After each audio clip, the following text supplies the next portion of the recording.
So Big Marcel announced just a couple of hours ago that Ernesta Kareckaite is now going to be fighting against new UFC signee Regina Tarin. And Regina Tarin is a fighter that was supposed to be on the Contender Series last year. She's only 21 years old. She recently had a WWE tryout that I think concluded a couple of months ago.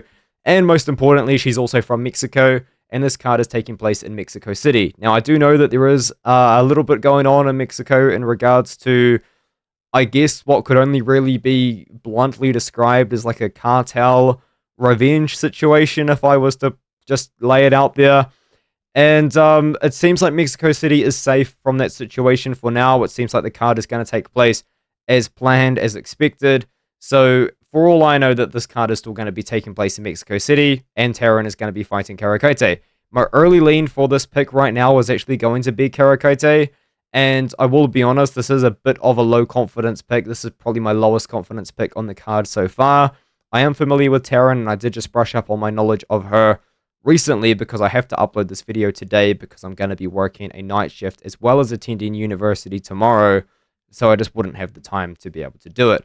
But to talk about Taran, Taran is a very aggressive fighter. She did actually remind me a little bit in some moments of Carly Judice and the way that she fights, except she will attempt takedowns regularly. The problem with her takedown offense is it just isn't very good. She's mostly reliant on trips, the occasional single leg. She struggles to get fights down to the ground.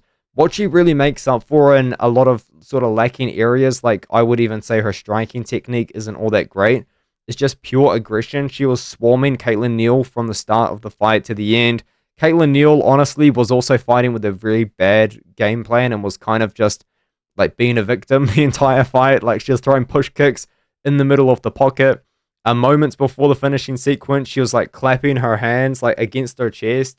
It was really weird. She just gave a lot of opportunities for Taran to finish her.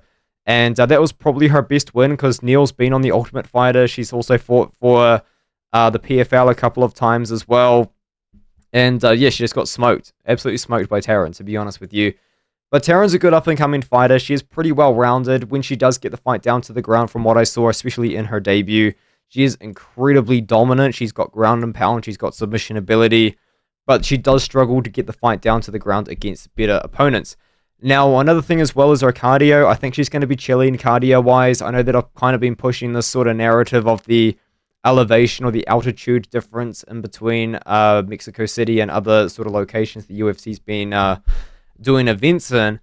I think she's going to be fine. She went 4 rounds, 4 pretty hard rounds in Mexico City in the past. This fight's at 130 pounds, so she's not going to have to cut all that much weight because she is a pretty big woman's flyweight. But the reason why I think she's going to lose to Kareckaite here, though, is Kareckaite's very much impressed me throughout her whole career so far, except for the regional scene. I completely wrote her off after watching her fights on the regional scene. I was not impressed by these victories at all. I do think that Judy's beat her, but that's neither here nor there. She still showed up. She still put on a war in that fight and really made things happen in that matchup. She defended 9 out of 11 takedowns against Dione Barbosa, who is a pretty decent fighter. And then after that, she just beat Nicole Cagliari and kind of fraud-checked Cagliari, if anything, because I was sold on Cagliari. I thought that she was going to be a legit prospect. I'm an idiot. We all know these things. But yeah, I think Kareckaite, honestly, is going to pull off the upset in this matchup. Now, this pick can change. I will admit that. The only reason why I am uploading this so early is because I'm not going to have another opportunity to upload the video again. But just from what I saw out of Taran, I don't think that her takedown offense is going to be enough to give Kareckaite problems. It's on short notice. I don't think that she's a more technical striker than Kareckaite either.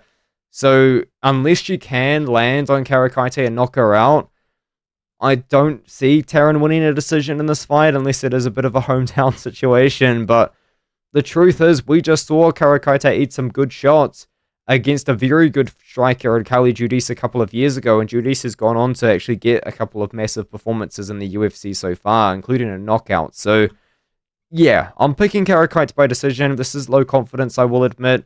Maybe Taran is going to have an advantage with the fact that it is on short notice up in Mexico City, up in high altitude, high elevation, whatever you want to call it.